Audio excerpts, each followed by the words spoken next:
This is what Survivor has come to, ladies and gentlemen. Jeff Probst has driven us all to have peach bellinis because these twists are absolutely insane. Insane.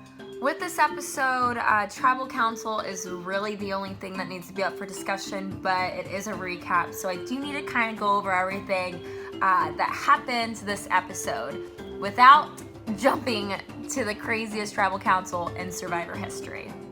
So let's start off in the beginning. You know, I'm looking at my notes over here. I want to make sure I go over everything without just jumping straight to Tribal Council. It's going to be hard, so I've got my notes over here. As soon as we get into the episode, we have Haley talking to Debbie about who would go, and old Nuku on the new Mana tribe says they're staying strong. So if the new Mana does happen to go to Tribal Council, Nuku's staying strong, and Haley has no options according to Debbie. That's what Debbie says. And old Nuku is staying strong. Peace out, Haley. That's the game plan. So we jump to the reward challenge just like that, where only 2 players are competing for each tribe. Now, I'm just saying that all guys participated in this challenge. I get it, you know, but I'm all about seeing my ladies participate too, but it's fine, I get it. It's for a reward, it's not for immunity. But still, you know, I don't know. I feel for the ladies. Like, put me in, coach, especially Michaela. Like, she's probably dying. But you had Tanua put Ozzy and Troyzan in. Nuku put JT and Malcolm in, of course. And the new Mana tribe used Ty and Culpepper. So Nuku completely dominated the challenge. They won the reward of coffee, tea, chocolate cookies, and sugar. Mana ended up making a huge comeback because Troyzan was struggling on knocking down all of his little poles that he had to. Bless his heart. You know, he's older and he's trying, he's giving it his all. Between him having to balance that all the way down, I think Ozzy was the right pick versus Troyzan, but Troyzan's throws were not on at all. He started losing some energy at the end, and bless his heart, Culpepper came back, being the Terminator, annihilating every single pole, placing second, winning iced coffee in a thermos for the new Mana tribe. So cheers to that. I never got any rewards because I couldn't put a damn bat puzzle together without knowing what it looked like. I mean, you know, typically when you get puzzles when you're little, you get to see what they look like and how to figure out it was a bat. And I had a huge lead in my reward challenge, but you know, just couldn't get the last 3 pieces to go. So I'm not bitter at all. It's fine. The immunity challenge is where this episode takes a complete turn because Jeff announces that only 1 tribe will win immunity. The other 2 will collectively vote out 1 player as a whole. Insane. Never been done before. People start studying other tribes, seeing where their numbers lies. 1, 2, 3, 4, 1, 2, 3, 4, 1, 2, 3, 4. And then the challenge begins. Challenge comes down to a ball through a maze and the whole type of ordeal. Similar to my last immunity challenge I participated in, where Jessica and I couldn't get the last ball in the hole. But we also had a screaming Michaela yelling for the other tribe how to do it, cheering them on.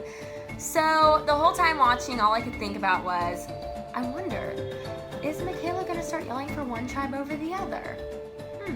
Tavua made an epic comeback and wins, sending Nuku and Mana to Tribal Council. Before Tribal Council, we get to Mana's camp and they're discussing pretty much, I think, a little bit of Malcolm, but more on the side of taking Sandra out. Ty starts searching for an idol and Lord behold, he finds one. Now, I get super excited when players find idols, except when they're against me, because it's just so fun to watch. Even, you know, after I got voted out, watching people find idols, it's amazing. But when you watch a player find an idol and they're in desperate need, like a Troyzan, it's beautiful. So now we know that they can make something happen and make it epic, but they gotta pick the right person to play it for. We get to Tribal Council and it is an absolute chicken fight, and Ty's not calming any chickens down. He's letting them go at it, just having a ball. It was probably the most insane Tribal Council of all time. It's never been done before. Ultimately, when Jeff came back from tallying the votes and said, if anyone has a hidden immunity idol and they want to play it, now would be the time to do so. And Ty stands up and plays it and says, who wants it? Who wants it? And they give it to Sierra. Everything changed for the Nuku tribe, and Malcolm ended up going home. They voted for Sierra. Sierra was immune, and it was crazy.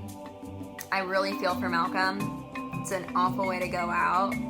But this is why they're calling it Survivor Game Changers, because there's going to be probably twists around every single episode, or if not every other, and I can't wait, but I also am hoping that I don't get that sick to my stomach watching these episodes anymore, because I don't know if my body can handle that. What will always stand out to me is how sassy and just boss-ass queen Sandra is. You know, she doesn't care. She is sassy, she's cocky, she's playing the game how she wants because she's won twice and she is queen. The queen stays queen, as she says. And they don't believe that Mana has an idol. You know, I posted something on my Twitter. I said, can you blame JT? And after I rewatched it for the 32nd time, I can blame JT for the way that happened, and it reminded me a lot of his hero versus villains giving, you know, Russell the idol.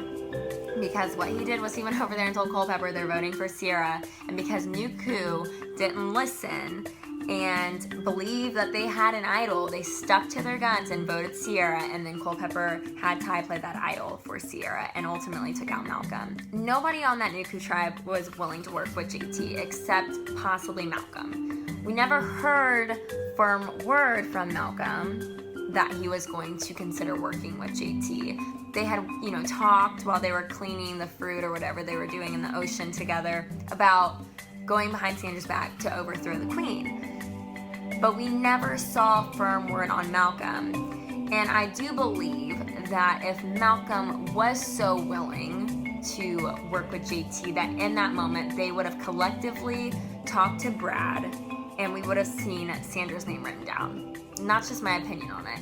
Comment below what you guys thought of last night's episode. I still am a little bit sick from it.